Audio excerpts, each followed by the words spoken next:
Hi, my name is Lily, and recently I've been thinking about the topic of Tupac. So it's controversial if he's dead or alive. A lot of people think that he's alive, maybe in Cuba. So let's ask my friend.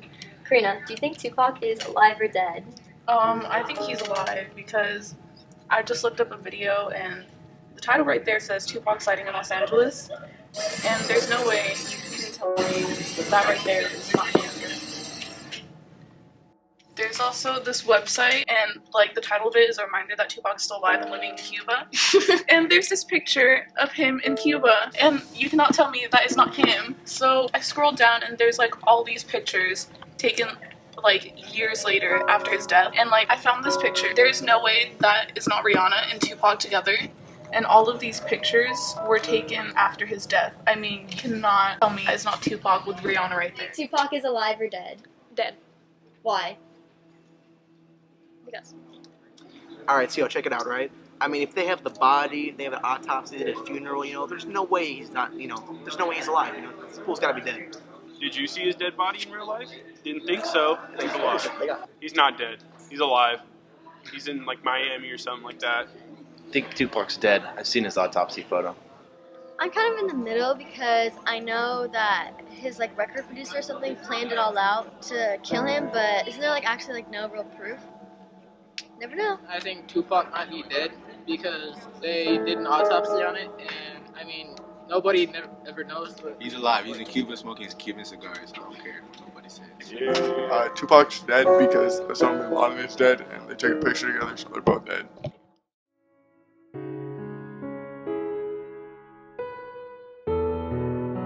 My name's Miss Scott, and I'm one of the life skills teachers at Freedom. So the coffee shop is for teachers and all staff on campus to order coffee, and we deliver during first and fifth period. And it's a way for the life skills students to basically run a business on campus, but also for the teachers to get coffee in the morning.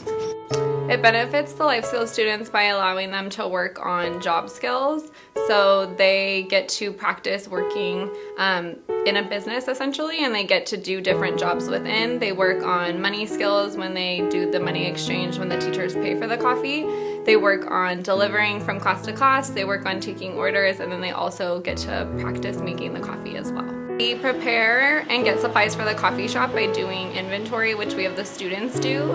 They see what drinks teachers like, what drinks they don't like, and then from the inventory we order our supplies online, and then when they come in, the students put the inventory away and we order new drinks and try different flavors throughout the year. They practice making the coffee, they practice taking orders, then they practice money skills and exchange when teachers are paying for the coffee, and then they also work on just social skills and greeting the teacher, as well as basically just what it takes to run a business or have a job. The profits that we make from selling the coffees to go on community outings where the students do, but they also work on ordering food, social skills, and just being in the community and learning different skills.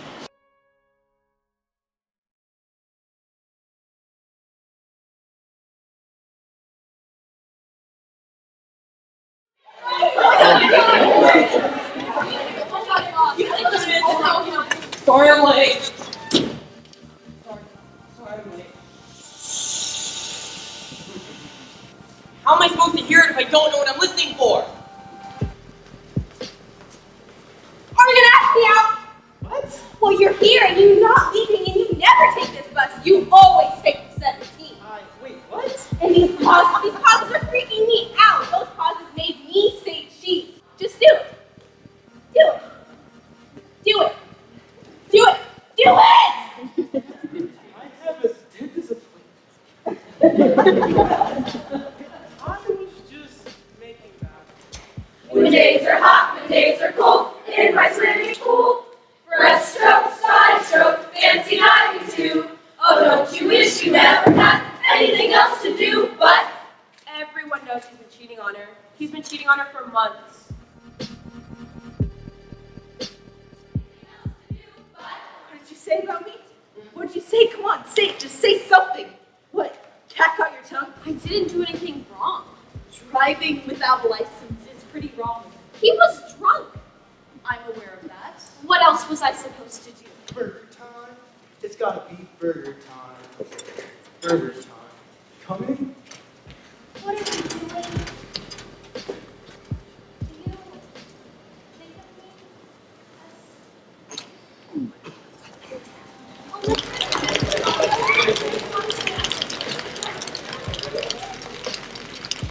And the winner is... Chris. Yes, I win. Sleep, sprinkle, you know my name. Shower, that's it. Stop talking! Stop talking! You stop talking! Somebody once told me the world is gonna roll me. I ate the sharpest tool in the shed. She was looking how I done with her. My contemplative silence isn't bothering you, is it? Between me and... How do I fill the space? Between me and...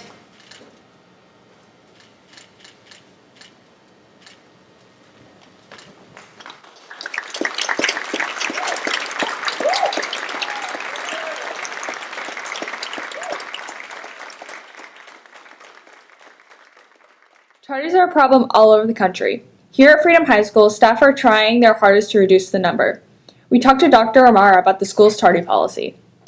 I am Dr. Steve Amaro. I am the assistant principal here at Freedom High School. This is my first year as assistant principal and 21st year at Freedom. Students need to get to class on time because when you have a job in the real world, you got to be to your job on time.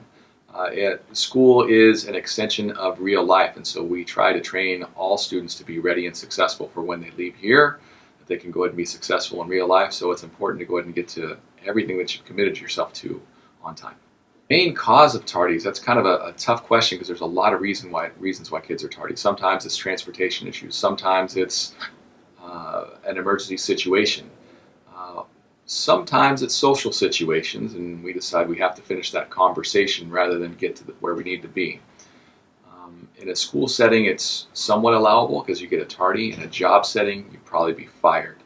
So I guess what it is that the school setting is where we get to practice what we're going to do in real life. So we're successful when it actually happens. If you have theorem or tardies weekly, you will be assigned after-school detention. If you have more than 2 uncleared absences, then you will be assigned Thursday school. Parents are notified weekly if you have tardies or absences. After-school detention is Monday, Tuesday, Wednesday, and Friday from 3:10 to 4:10 after school in D119. Not serving your after-school detention will land you in Thursday school. And if you do not serve your Thursday school, then you will be placed on the revoked activities list. I think the number one way to decrease tardies is to make sure that each student has purpose as to why they're here. So if a student has an idea of where they plan to be, if they can answer a question as simple as, where do I see myself in 10 years, that could bring more purpose to what they're doing today. I find that more students and more people are more inclined to do things and to be on time when they feel that they are doing something that's going to be valuable to their future. The paradox about this is that most high schoolers have a tough time finding out what they want to do 10 years in the future. So my advice always is that you may not know exactly what you want to do, but what's a few avenues that you can see yourself want to do. For instance, If you say sometime in the future you'd like to own a house, well, if you want to own a house, then you ask yourself, where do you want to own that house? Is it in California or somewhere else? And depending on how you answer those questions, that may all of a sudden make you think, okay, I have to do this well in school so I can do this well in the workforce, so I can go ahead and live this lifestyle. It's estimated that 5 million to 7.5 million students miss nearly a month of school each year in the United States. And on top of that, according to a U.S. Department of Education 1996 findings report, high school dropouts are 2.5 times more likely to end up on welfare than high school graduates, and are twice as likely to end up unemployed.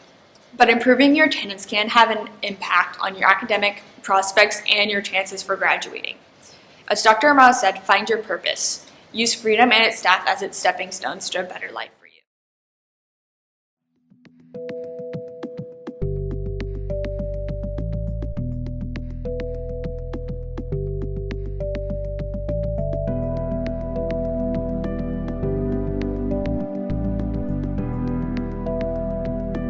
Hello, my name is Dinsal Calino, and I was born in Baguio, Philippines on November 15, 2002. I lived there for about 4 years. I came to America in 2006.